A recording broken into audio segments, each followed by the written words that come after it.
So he talks about the first part of actually it's just cut off here, but he says, if you look in the Mishnah in Rosh Hashanah, it's talking about the different Rosh Hashanahs of the year. There's 4 Rosh Hashanahs, and one of them is, of course, for the Ilanot, which is Tu B'Shvat.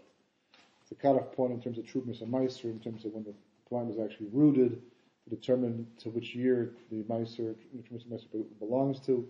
And some people make it as a sort of Seder. It's a very, it comes during the Shavavim period of time, as the light gets brighter and brighter towards Purim, eventually till Pesach. It's all one Hemshech, and Tu B'Shvat comes in the middle of this because Tu B'Shvat is a lot more than simply a celebration of the fruits of Eretz Yisrael. That's very important, but the fruits of Eretz Yisrael are always symbolic of much more than that. As the Tikkun Zohar says, that the whole reason why Jews got a portion of Eretz Yisrael, and your specific portion, was because Eretz Yisrael is in the level of Torah Sheba'al Peh.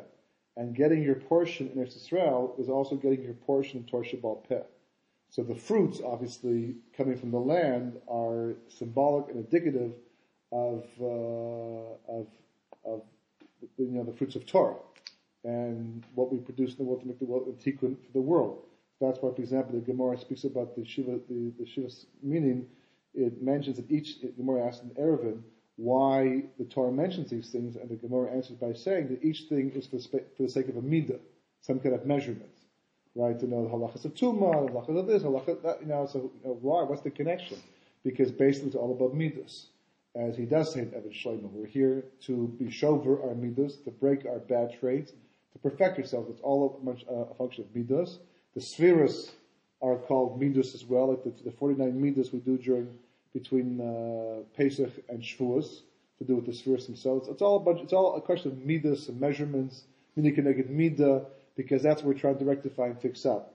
So it mentions that there are 4 Rosh Hashanahs. One of them is Tu B'Shvat, but even though we sing that nice little song every single year, Tu B'Shvat Higia Chag Le'ilanot, right? The Mishnah does not use that language. The Mishnah says Le'ilan.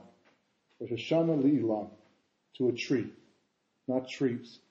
And, in the language of the Mishnah, that's not a problem, because very often the Torah will use the singular as a collective noun as well. So certainly, grammatically, it's perfectly fine in terms of the simple Pashut Halacha. But in terms of a deeper pshat, the Pri Tzadik, how appropriate, right, Pri Tzadik himself, he explains the idea of the Ilan, the whole idea of the tree specifically, is talking about one specific tree. It's talking about the Eitzadas Tov Ra and the Eitzachai. As the Zohar points out, that all of history, of course, is a tikkun for the Eitzadas Tov Ra to become part of the Eitzachai. The Rizal brings down that the problem of eating from the tree of knowledge of good and evil was not the eating itself, it was the timing of the eating. And Adam HaRishon waited until Shabbos, and he would have become, purified by Shabbos itself. Shabbos would have been the mikvah to purify Adam from the effects of the nachash and the Eitzadas Tov Ra. That would have caused a transformation in him and Chava and the rest of the world, for that matter, to not only make it possible to eat from the Eitzadas Tov Ra, but it would have become a mitzvah to eat from the Eitzadas Tov Ra, because Shabbos itself would have transformed the tree of knowledge of good and evil into the tree of life. So this concept actually is alluded to in the Chumash. The Chumash mentioned there are 2 trees in the middle of the garden, right? So we take it to be, on a literal level, not dafka in the exact same spot, but close together. You can say that 3 people are right now in the middle of the city. We don't mean they're all standing on each other's shoulders right now. It just means that they're close proximity, what's called the center of the city. So on a pshat level, we understand that both trees were somehow in the middle of the Garden of Eden, but the Zohar learns out that it means that literally both trees occupied the exact same spot. Both the tree of life, the tree of the Eitzadas Tov Ra, and the Eitzachai.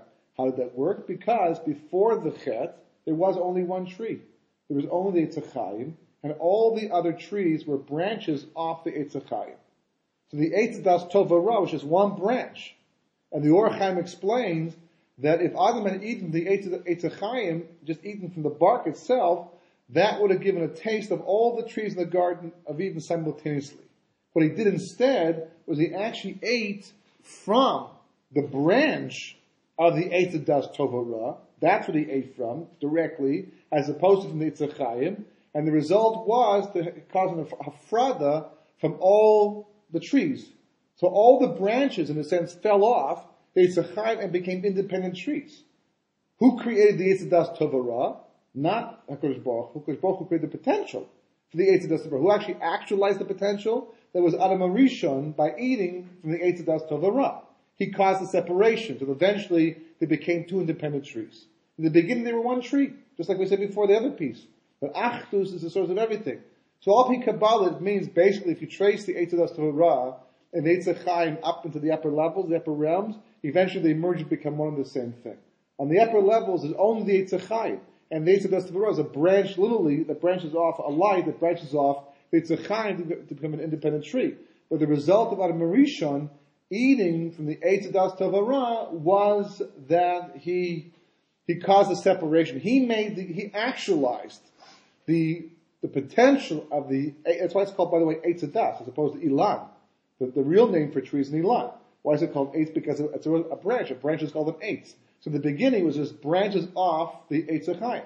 He caused a separation, so therefore history is about the reunification of the Eitz Das Tova Ra with the Eitz Chaim.